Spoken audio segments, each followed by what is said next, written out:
और ये सामने किलोमीटर भर लंबा सा जुलूस है, ये बता रहा है कि तारीख बदलने जा रही है।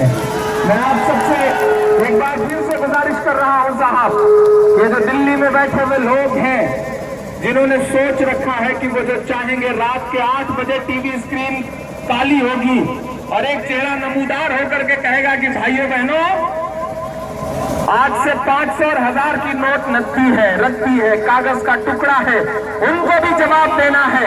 और वो जो लखनऊ में बैठे लोग हैं जो ये तय करते हैं अपने ऐसी कमरों में बैठे हुए लोग कि नहीं साहब क़यादत छीन करके किसी के भी हाथ में सिंबल थमा दिया जाएगा, उनको भी आपको बताना है कि नहीं साहब अब हम बेदार हो चुके हैं, अब हम इतनी जल्दी आसानी से आपके बहकावे में आने वाले नहीं हैं। मैं 4 दूसरे पढ़ता हूँ साहब, उसके बाद इस सिलसिले को आगे बढ़ाता हूँ। आप सुनने के मूड में आए हैं तो जोरदार ताली बजा करके मुझे सिलसिला आगे बढ़ाया जाए। 4 दूसरे पढ़ रहा हूँ।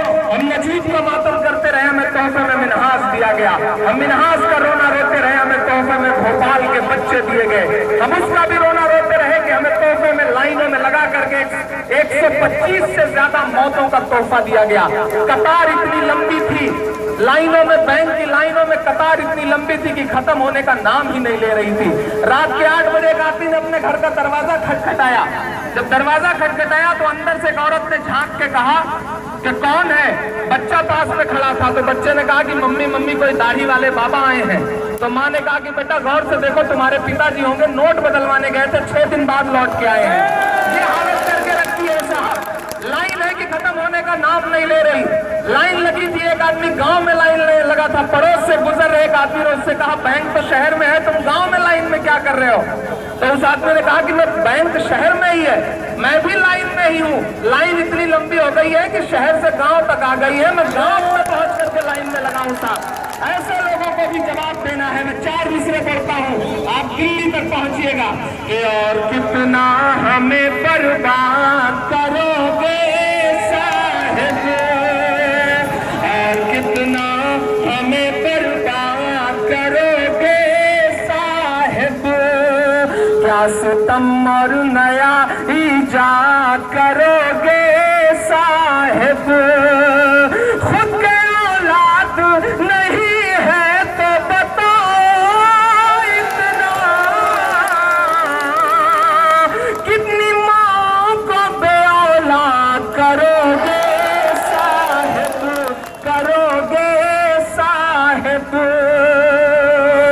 कितनी सस्ती जुबान बोलते हैं। कल लोकसभा में खड़े होकर, राज्यसभा में जवाब देते हुए खड़े होकर के वो पूर्व प्रधानमंत्री पर ऐसी टिप्पणी करते हैं कि लगता ही नहीं कि वो प्रधानमंत्री बोल रहा है। इतनी सस्ती जुबान बोलते हैं, काला धन तलाश रहे हैं।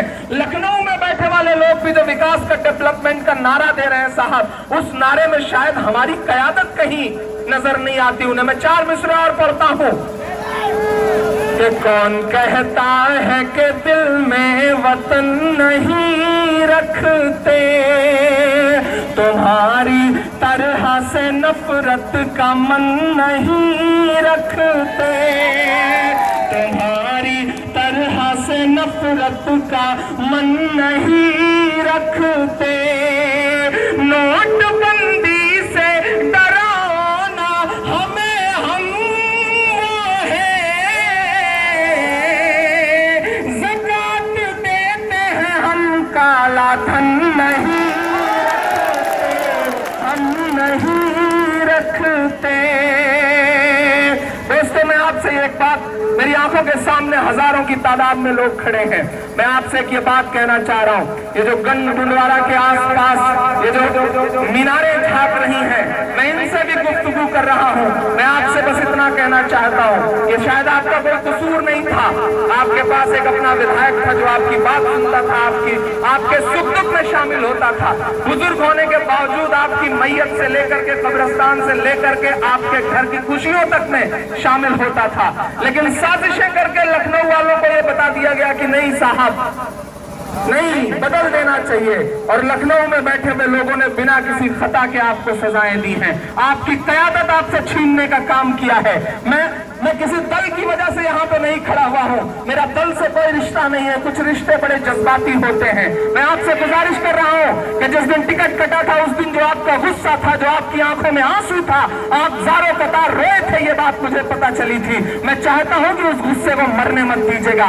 आप बिरयानी खाने के लिए जब शाम को दुकानों पर बैठते हैं, चाय पीने के लिए चाय की दुकानों पर बैठते हैं, तो बिरयानी और चाय के साथ अपना गुस्सा भी पी जाते हैं। मैं आपसे गुजारिश करता हूँ कि अपने गुस्से को जिंदा रखिए। ये गुस्से को दिखाने का वक्त है, ये गुस्से के बदला लेने का वक्त है। मैं आपसे गुजारिश कर रहा हूँ, इस गुस्से को वोटिंग मशीन में डाल दीजिए, ईवीएम मशीन में डाल करके लखनऊ में बैठे हुए लोगों को बता दीजिए कि नहीं साहब, अगर आप हमारी क़यादत बदल देंगे तो हम यहाँ से विधायक बदल देंगे। ये भी सच्चाई बात है, आपको ये बात बतानी पड़ेगी, क्योंकि आज अगर आप नहीं साबित करेंगे तो लखनऊ में बैठे हुए लोगों को यह एहसास हो जाएगा कि उनका फैसला सही था।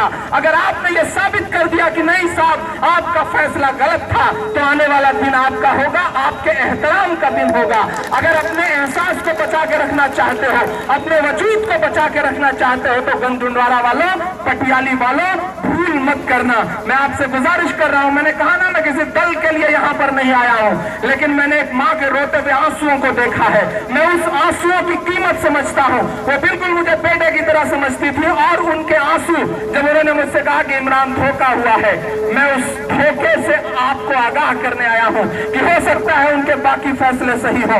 मैं उन्हें पसंद भी करता हूं, लेकिन उसके बावजूद इस एक सीट पर अगर खड़ा हूं तो कुछ जज्बाती रिश्ते हैं, मैं इसलिए आपके बीच खड़ा हूं। मैं आपके सामने दामन फैला के कहता हूं गंजुंडवारा वालों कि ये बदला लेने का वक्त है।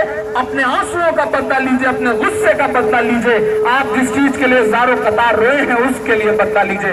कुछ लोग आपको खरीदना चाहते हैं तो उनसे कह दीजिएगा कि रब ने बख्शा है जो ईमान नहीं बिकता है, यानी अल्लाह का फरमान नहीं बिकता है। रब ने बख्शा है जो फरमान नहीं बिकता है, यानी अल्लाह का फरमान नहीं बिकता है। वो जो ऑटो के खरीदार यहाँ आते हैं उनसे कहना कि मुसलमान नहीं बिकता है, उनसे कहना कि मुसलमान नहीं बिकता है। मैं आपसे गुजारिश करता हूँ कि कतरा कतरा सारी अकड़ निचोड़ेंगे, कतरा कतरा सारी अकड़ निचोड़ेंगे। दलित मुसलमान एक राह पर आया है, अब की हम पटियाली हरा के छोड़ेंगे। बहुत शुक्रिया, बहुत बहुत पता है। इस सिलसिले को आगे बढ़ाया जाए, ये सिलसिला ऐसे ही चलता रहेगा और हम बीच बीच में आपको सुनाते रहेंगे, ये भी वादा कर रहे हैं। बहुत शुक्रिया।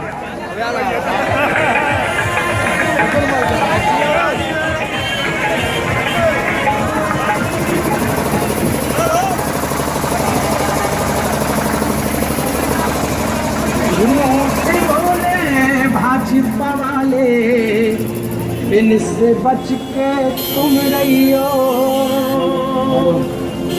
हेलो, मैं बहुजन शासन लाऊंगी तुम देखते रहियो। हेलो, मैं बहुजन शासन लाऊंगी तुम देखते रहियो। हाँ, झूठ बोले कांग्रेस वाले, इनसे बच के तुम रहियो। मैं बहुजन